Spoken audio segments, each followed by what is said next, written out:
운터 덴 린덴은 베를린의 브란덴부르크 문에서부터 슈프레강까지 이어지는 약 1.5km의 도로 이름이다. 독일어 운터 덴 린덴은 영어로 하면 Under the Linden Trees, 즉 린덴 나무 아래라는 뜻이다. 도로명으로는 참 이례적인데 요즘 도로상에 차선을 구분해 놓은 것처럼 옛날 마차가 다니던 그 시절에 마차 통행로를 구분하기 위해 린덴 나무를 심었던 데서 유래했다고 한다. 길가에 여러 명소들과 볼거리, 박물관 섬과 더 나아가 알렉산더 광장까지 이어지는 이유로 운터 덴 린덴은 베를린을 찾는 관광객들이 반드시 들러야 하는 필수 코스가 되었다. 운터 덴 린덴이 시작되는 브란덴부르크 문 앞 파리저 광장이다. 이전에는 그저 브란덴부르크 문 앞에 있는 이름 없는 넓은 공간이었던 곳을 1814년 프러시아 연합군이 나폴레옹을 물리치고 프랑스 파리를 접수한 것을 기념하여 파리라는 이름을 붙였단다. 제2차 세계대전 이전까지만 하더라도 베를린 시내에서 가장 번화한 광장으로 미국 대사관, 프랑스 대사관, 최고급 호텔인 알돈 호텔, 예술원 등의 주요 건물들과 사무실, 아파트 등으로 북적였다고 한다. 하지만 대전 중 이어진 공습으로 인해 폐허가 되고 말았다. 1990년 독일 통일 이후 광장의 옛 명예를 회복시키고자 하는 큰 관심과 기대가 모아져서 오늘날의 모습으로 재건할 수 있었다. 현재 광장 주위로는 미국, 프랑스, 영국 대사관 등 주요 건물들이 다수 자리하고 있다. 파리저 광장에는 독일의 지하철 S반 브란덴부르크 토르역이 있다. 선로가 운터 덴 린덴을 따라 길게 이어지고 있어서 더운 여름날 지하 승강장을 따라 걸으며 1930년대 지어진 오래된 역사 건물의 원형도 구경하고 또 더위를 피해서 반대쪽 출구까지 이동할 수도 있다. 아, 드디어 베를린에 와서 처음 만나는 버디베어이다. 1709년 베를린 도시 문장 코트 오브 암스 속에 앞발을 짙게 든 모습으로 처음 등장한 이래 곰은 베를린시의 상징이었다. 그러던 중 2001년에 도심의 길거리에 예술적인 감각을 더하겠다는 취지로 몇몇 뜻있는 사람들에 의해 지금의 모습과도 같이 채색된 실제 크기의 곰이 탄생하게 되었고 그 이름을 버디베어라고 했다. 베를린 시내를 다니다 보면 도시 곳곳에서 다양한 모습의 버디베어들을 만나게 된다. 지하철 공사로 한창 혼잡스러운 프레드리히 스트라세 교차로이다. 횡단보도 신호기를 보면 참 재미있는데 우리네 횡단보도 신호기와 비교해보면 지시등 속 사람의 모습이 전혀 다르다. 라이트맨, 암프만첸이라는 이름의 디자인으로 그 동독 시절부터 신호등에 쓰여온 픽토그램이란다. 독일 통일 이후에 일괄 교체를 시도했었으나 깜찍하고 활기찬 그 모습을 사랑한 시민들이 10년간의 법정 투쟁 끝에 오늘날까지 지켜냈다고 한다.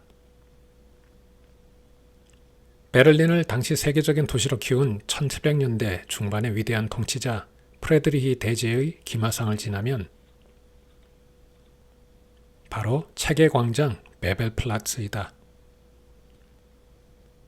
사진 속 오른쪽부터 프레드리히 대제가 지은 도서관, 호텔 디 롬, 성 헤드비지스 카톨릭 대성당, 베를린 오페라 극장 등이 자리하고 있다.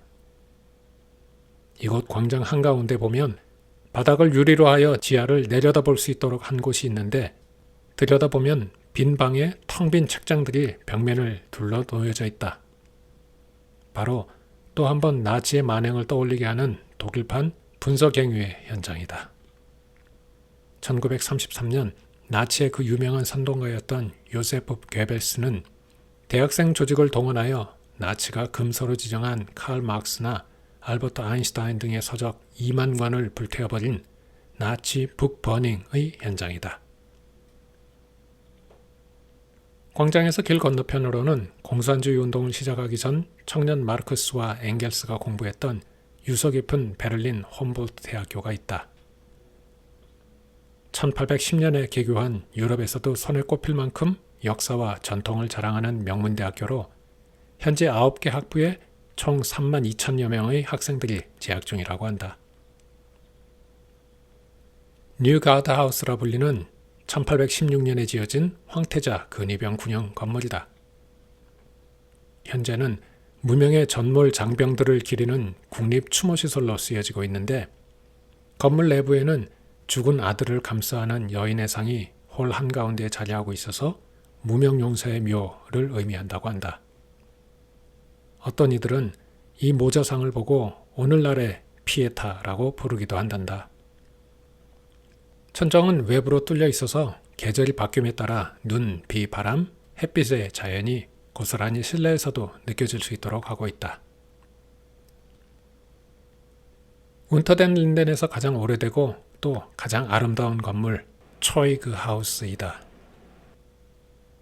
원래는 궁정 무기고로 지어진 이후 1800년대에 이미 황제의 무기류와 전리품을 전시하는 공간으로 활용되었으며 지금은 독일 역사박물관이다.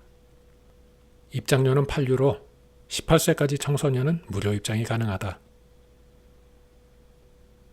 린덴나무 아랫길을 끝까지 걸어서 수프레 강가까지 오면 운터덴 린덴의 마지막 볼거리 황태자궁이다.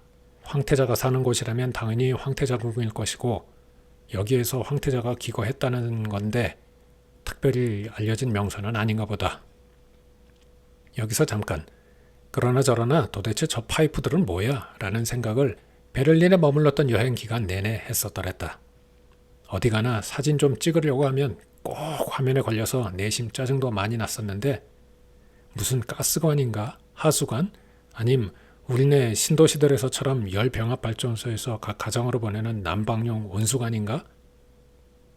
알고 보니 정답은 지하수 배수관이란다. 도시가 들어선 베를린 일대가 지형적으로 지하수의 수위가 상당히 높단다. 그래서 빌딩을 세우는 것과 같은 공사 현장에서 터파기 공사로 지하로 파들어가면 어김없이 지하수가 분출되고 홍수가 난단다. 그래서 그런 공사 현장들에서 발생한 지하수를 강으로 버리기 위한 배수관인 것이다. 잘 보면 핑크색, 보라색, 파란색, 파이프에 칠해진 페인트색이 각각 다르다. 이는 배수 공사를 맡은 업체에서 서로 구분하기 위해 다른 색을 사용하는 것이란다.